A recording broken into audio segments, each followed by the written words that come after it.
All right, hey guys. I'm just gonna read this uh, passage about Darwin's finches for you. So here we go. It's called Darwin's Finches. Introduction. Who is Charles Darwin and what are finches? Charles Darwin set off on the HMS Beagle on December 27th, 1831. On September 7th, 1835, they set off from Peru and reached one of the first Galapagos Islands on September 16th, Chatham Island. Darwin collected species of tortoise, mockingbirds, turtles, snakes, sea and land iguanas, and various other birds, including his finches. On October 20th, his famous voyage came to an end as he set sail to Tahiti, over 3,200 miles away. However, while visiting the Galapagos, Darwin discovered 13 unique finches.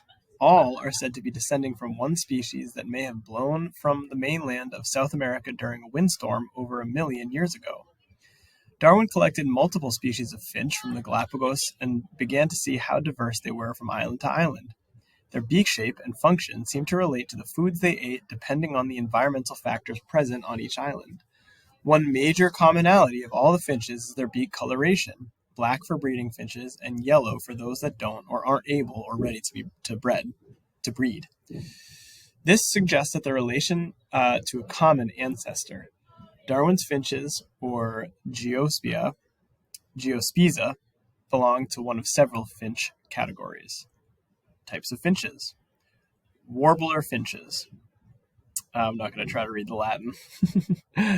Once thought of as an actual warbler due to its physical characteristics and song, Darwin was told upon his return from his trip that it was in fact a finch. They feed primarily on insects using their probing beak. It is the most widely spread species in the Galapagos and inhabits the forest and highlands of the islands of Narborough. Cactus or ground finches. And you can see here's a picture right here of the warbler finch. And here's a picture of the cactus finch. Ground finches have large, short, crushing beaks meant for cracking nuts to get food. They typically live in tropical forests and shrubland and spend their days foraging the ground and low vegetation for food. They can be found on Chatham Island. The large ground finch is considered to be on the brink of extinction.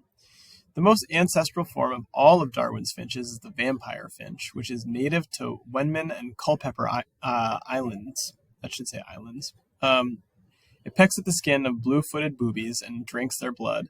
It is believed that they had developed this feeding habit from eating parasites of other birds. Tree finches. These birds have a small, sharp beak, which allows them to feed primarily on insects and trees. They are found on the islands of James and Indefatigable. And then last but not least, the vegetarian finch. Found in dry forests and humid mountain forests, these finches are one of the largest and feed on flowers and buds, bark, and fruit of trees. It can be found on Binlow. Okay, so that's a reading. Now you should go through and cut out the pictures of finches and glue or tape them onto the islands on the map that you have where they live. So good luck and feel free to re-listen to me.